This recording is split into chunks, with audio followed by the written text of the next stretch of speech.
السلام عليكم ورحمة الله. فعاليات بيئية تحذر من تداعيات قلة الأمطار على الموسم الفلاحي بالمغرب. سنة مناخية صعبة شهدتها المملكة بفعل استمرار وضعية الجفاف وندرة التساقطات المطرية، فيما تأمل الفعاليات البيئية تحسن الحالة المناخية خلال عام 2023 من أجل تجاوز تداعيات مواسم الجفاف التي أرخت بظلالها على القطاع الفلاحي. وبلغت نسبة ملء السدود في المغرب فقط 30% منذ أيام بإجمالي يقدر ب4 مليارات و905 مليون متر مكعب. في المقابل كان احتياطي نهاية شتنبر الفائت لا يتعدى 3 مليارات أمتار مكعبة على إجمالي طاقة استيعابية تصل إلى 16 مليار. وأنعشت التساقطات المطرية الأخيرة آمال الفلاحين في تحقيق موسم زراعي جيد، لكن غياب الأمطار خلال الأسابيع القليلة المنصرمة يهدد الحصيلة الزراعية، ما سيفضي إلى غلاء أسعار عدد من المنتوجات المرتبطة بالقطاع، لا سيما المتعلقة بأعلاف الماشية. محمد بن عبو خبير في الهندسة البيئية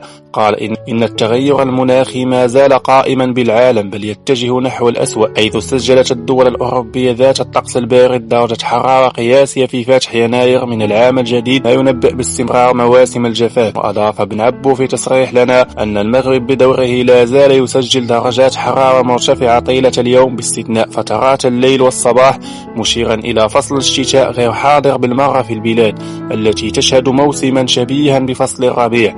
وواصل بأن حقينة السدود بلغت 31% منذ أسابيع، ويرتقب أن تنخفض هذه الحقينة في الأسابيع المقبلة نتيجة غياب الأمطار، مما سيؤثر بالسلب على وضعية الماء الشرب في العديد من المدن والقرى خلال فصل الصيف. بأن المملكة عرفت تساقطات مطرية مهمة قبل شهر تقريبا، حيث أسهمت في انعاش القطاع الفلاحي بشكل مؤقت، لكنها لم تتهاطل مجددا بشكل يؤرق المغاربة الذين يأملون تغير المعطيات المناخية في مستهل الموسم الجديد. وأورد في حديث لنا بأن المؤشرات الحالية تقلق الباحثين في مجال المناخ بسبب غياب بوادر أي تساقطات مطرية، أمن أن يجود علينا الله بأمطار كافية تروي أراضي المزارعين المغاربة بعد سنوات عجاف تسببت في تراجع المحاصيل الزراعية.